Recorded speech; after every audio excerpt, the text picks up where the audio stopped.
Bonjour à tous, petite vidéo pour vous faire un point lecture spécial sur l'Asie, oui encore, mais j'en ai lu beaucoup ces derniers temps. Normalement c'est la dernière avant un petit moment quand même, parce que là de ce que je vois d'ici, il en restera peut-être un, et ce sera tout avant un petit moment.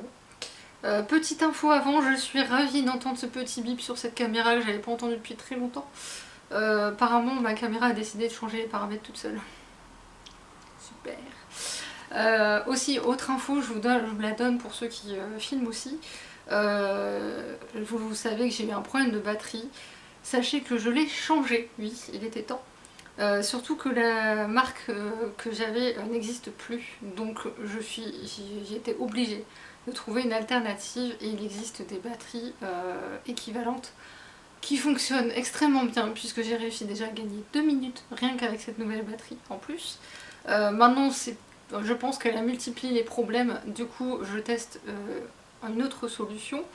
Je vous dirai si ça a fonctionné dans la prochaine vidéo. Et comme vous voyez, changement aussi de coupe de cheveux. Il était temps parce que mes cheveux commençaient à faire des nœuds dans tous les sens. Par contre la mèche, voilà, comme vous voyez, la mèche fait sa vie toute seule. Bref, on va commencer. Avec la Chine puisqu'on va voyager en Asie.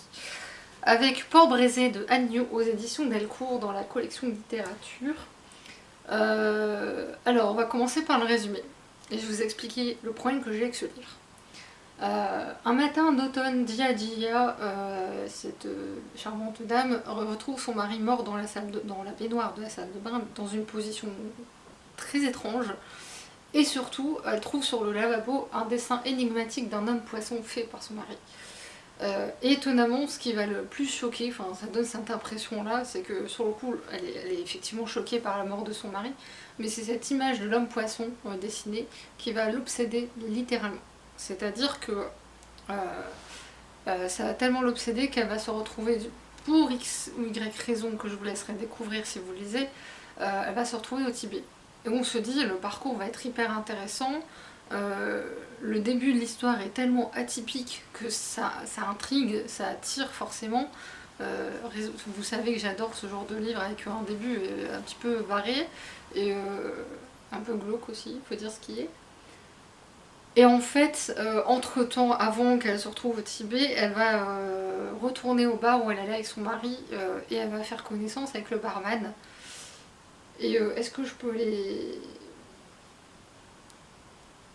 ceux qui guérissent plutôt qu'ils ne blessent.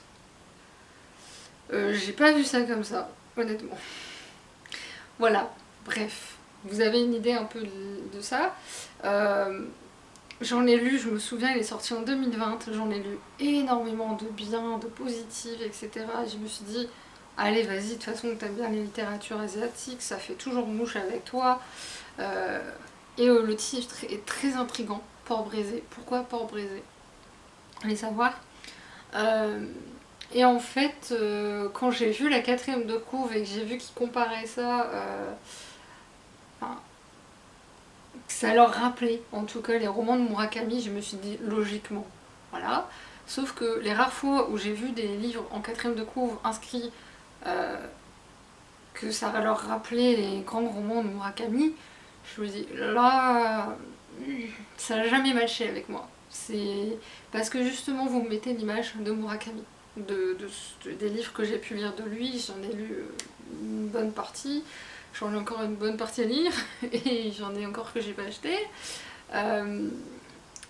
Donc forcément je suis partie dedans en me disant je verrai bien, parce que malgré tout l'intrigue m'intéresse, et j'étais curieuse de le lire, et je savais pas où j'allais en fait. Donc j'ai voulu partir du principe je me laisse porter, je verrai bien.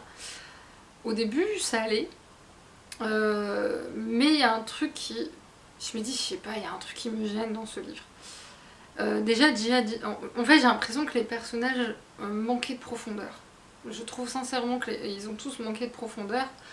Après je pense que déjà l'erreur qu'ils ont fait de comparer ce livre à celui de Murakami, c'est que la culture japonaise et chinoise n'ont franchement pas beaucoup de rapport. Ici on suit une femme qui est mariée, qui perd son mari, sachant c'est un mariage arrangé en fait, donc on a cet aspect critique du mariage arrangé. On enchaîne avec sa rencontre avec ce barman, où ce qui se passe, j'étais là, oui, enfin, est-ce que ça a une importance réelle sur l'histoire? J'ai un doute. Oui, peut-être non, j'en sais rien, je sais pas. L'autre défaut, c'est qu'à un moment donné, en fait, ça m'a agacée parce que, et je pense, je sais pas, c'est mon hypothèse.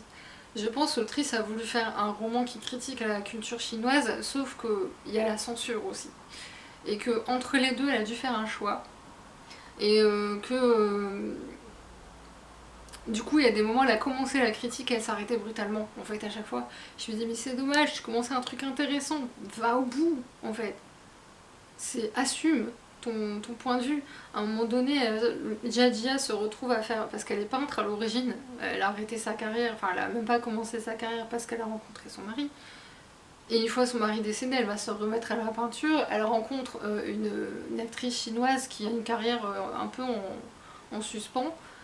Parce que cette actrice considère que le cinéma chinois n'est plus du tout ce qu'il était et que ce qui sort à l'heure actuelle n'est pas un cinéma de qualité. Voilà. Je passe sous silence le reste de la critique qui est faite. Je connais pas assez le cinéma chinois pour être d'accord ou non, mais par contre je suis d'accord sur un argument qui est donné et je vous laisserai le découvrir par rapport à tout ce que je vois sur les réseaux sociaux. Là-dessus je suis entièrement d'accord. Maintenant, je me suis dit c'est dommage parce que à chaque fois j'ai l'impression que le roman était en dentille. Il y a des passages où ça faisait penser à Murakami effectivement par rapport à le côté assez dingue des scènes, de certaines scènes, où je me dis oui, t'arrives à m'emmener un peu dans cette idée là, mais ce n'est qu'une idée. Et sauf que moi tu mets Haruki Murakami, Haruki Murakami a cette capacité à écrire des choses qui paraissent absurdes et complètement dingues, mais on les accepte totalement, ça nous paraît normal si je peux dire.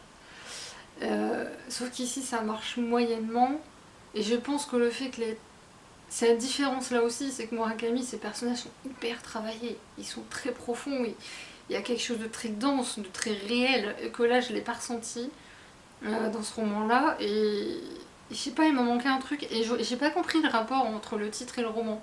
Parce qu'il y a une seule scène où elle mange du porc braisé, où effectivement il y a une émotion qui ressort, enfin une émotion, moi je l'ai pas ressentie, mais l'héroïne la ressent. Je dis oui, et arrivé à la fin, je me suis dit, je suis pas sûre d'avoir tout compris. Et je suis pas sûre, c'est l'idée de ce roman n'est pas claire en fait. C'est beaucoup trop subtil pour moi.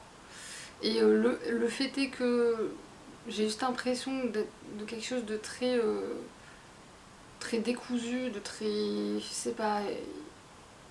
Je sais pas si c'est dû à la traduction ou au fait que l'autrice a peut-être essayé de faire attention avec la censure chinoise, je sais pas. Mais il m'a manqué quelque chose, alors que l'idée est bonne. Donc en fait, tous les ingrédients sont bons dedans et que ça matche pas. Le peu de critiques qu'on a de la culture chinoise, c'est plutôt bien fait, c'est juste qu'il faut aller à fond dans ces cas-là. T'assumes en fait, tu y vas à fond, tu n'y vas pas. Maintenant, avec les risques qu'il y a derrière, effectivement. Alors, elle l'a écrit en anglais, pour information, je la donne. Hein. C'est écrit en anglais à la base, et elle vit à Pékin. Je sais pas, il y a un truc qui... Je sais pas. Je sais pas qu'est-ce qui... Et c'est dommage parce que du point de vue de cette femme qui du coup après la mort de son mari retrouve un peu sa liberté, on peut dire ça comme ça, je m'attendais à tellement mieux. Et le passage à Tibet que j'attendais le plus, le passage au Tibet que j'attendais le plus quand même, faut dire ce qui est. Une fois qu'elle arrive, je me dis ça y est, on va avoir quelque chose d'intéressant. Alors on peut avoir le côté intéressant par rapport à la différence sociale, ça c'est sûr. Mais sachant la problématique qu'il y a entre la Chine et le Tibet, je sais pas que je voulais le voir, je voulais pas forcément le voir, mais je sais pas. Je pense que peut-être que le roman était trop court pour pouvoir traiter tout ce qu'elle voulait, peut-être, je sais pas, mais il y a un truc qui... C'est très frustrant ce genre de situation. On va aller au Japon d'abord avant de faire la Corée du Nord, parce que la Corée du Nord, je pense que j'ai en parlé des heures en fait. La balade zen au Japon, de Anne Terrell et Michel Adaoust aux éditions Akinome. Ce petit livre porte très bien son nom, puisque je l'ai lu pendant les pubs d'une émission sur TF1, ça c'est sûr, pour que je le lise un soir pendant les pubs. Et en fait j'étais tellement plongée dedans qu'au final je n'ai pas regardé l'émission. C'est vous dire comme c'est beau. Moi c'est ça qui m'a le plus marqué. Parce que comme vous le savez, je fais du yoga depuis 5 mois maintenant, j'ai réalisé ça aujourd'hui. Je me dis, waouh, tu tiens le coup, c'est bien. Et en fait à chaque fois c'est ce principe là, vous avez une image ici et un texte qui correspond à l'image. Et ce texte là est juste terriblement vrai, moi qui me mets à la méditation, qui essaie en tout cas parfois, parce que oui, mais moi c'est en dents de scie, il y a des fois j'arrive pas du tout à le faire, donc bref. Et en fait ici l'autrice a choisi de présenter des choses que tout le monde connaît peut-être sur le Japon, que ce soit sur les rituels ou les traditions, comme c'est marqué. Et il y a un petit texte en prose écrit à côté qui je trouve donne toute l'essence en fait à ça, et c'est tellement bien écrit, tellement beau, et les images tellement mais sublimissimes, qu'à la fin j'étais totalement apaisée. Moi je pense que je suis faite pour les méditations par le biais de la lecture. Parce que les textes comme ça, j'ai une grosse pavasse avec un texte bouddhique, pardon, on va y arriver, où c'est pareil, quand je le lis, au bout de 5-10 pages, je commence à m'endormir. Et je pense qu'il faudrait que je teste ça en ce moment, parce que j'ai un peu des insomnies ces derniers temps. Mais bon. Tristesse et beauté de Yasunari Kawabata aux éditions Albin Michel. Désolée, je vérifie de temps en temps parce que comme je sais pas encore trop comment elle va aller, la caméra. Ce monsieur a reçu un prix Nobel de littérature, je ne sais pas quand, mais il l'a reçu en 68, voilà. Donc ce livre remonte à longtemps, et celui-ci, c'est le dernier qui a été publié en 72, je suppose que c'était en 72, je vais vérifier ça de suite. Mais c'est pas marqué, donc voilà, la question est réglée, c'est pas écrit. Comme il est mort en 72, je suppose que c'était avant. Ce livre raconte l'histoire de Oki Toshio, un écrivain qui a eu une liaison extra-conjugale avec une jeune fille de 16 ans qui se prénomme Otoko. Déjà en soi ça pose problème à l'heure actuelle, mais je me suis dit, remets-toi dans le contexte de l'époque. Faut pas oublier le contexte de l'époque, c'est très important. Et en fait 20 ans plus tard, il décide d'aller voir Otoko et de passer le réveillon avec elle en écoutant les cloches des monastères. C'est un rituel au Japon, que je ne connaissais pas d'ailleurs. Donc il décide d'y aller, et en fait la rencontre est très bizarre entre les deux, ce qui est assez évident au regard de ce qui s'est passé 20 ans auparavant. Et d'autant plus étrange qu'en fait Otoko est devenue peintre et qu'elle a une assistante qui se prénomme Keiko, qui est encore adolescente et qui veut à tout prix la venger. Donc je trouve que le titre, au regard de ma lecture, est extrêmement bien trouvé et très juste, parce que l'aspect tristesse par rapport au lien entre ces personnages qui sont déchirants, vraiment déchirants, où on passe par toutes les émotions à peu près, et beauté parce que vous avez la description des paysages japonais comme on peut les imaginer, qui sont juste tellement beaux, et on a juste envie de se poser sur ces images là et de pas lire le reste. Et en même temps on a envie de savoir comment les choses vont se passer, comment Keiko va s'y prendre et pourquoi elle s'acharne à ce point. Parce que quand elle décide de venger Otoko, Otoko va lui dire que non, elle n'a pas de haine ni de colère, que les choses sont passées, c'est tout, c'est terminé, point final. Pardon. Et Keiko, non, elle a décrété qu'elle allait venger Otoko et c'est tout. Mais elle est tellement tenace, ça en devient flippant. Du coup, moi les romans japonais ont toujours fait mouche, pour le coup, je me suis posé des questions. J'étais pas très à l'aise par moments, déjà par rapport à la situation de base, c'est déjà délicat. Mais Keiko n'arrange pas les choses en fait. Keiko rend les choses encore plus complexes et on comprend pas. Alors vu la scène de fin, je pense savoir quoi, qu'est-ce, comment. Mais comme c'est pas écrit clairement, je pense que... Enfin moi je suis pas sûre. Très honnêtement je ne suis pas sûre de la fin de l'avoir comprise. Je suppose, et je m'arrêterai à la supposition. Est-ce qu'on peut appeler ça un retour de bâton? Si c'est bien ça, oui. Maintenant... j'arrive pas à donner un avis précis sur ce livre. Il m'a fait me poser beaucoup de questions déjà d'ordre moral, donc déjà ça veut dire qu'il a sûrement fait son travail.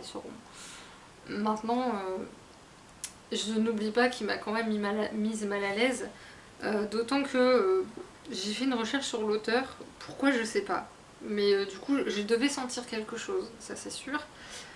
Parce qu'en fait, j'ai appris déjà qu'il s'est suicidé de la même manière que Yukio Mishima.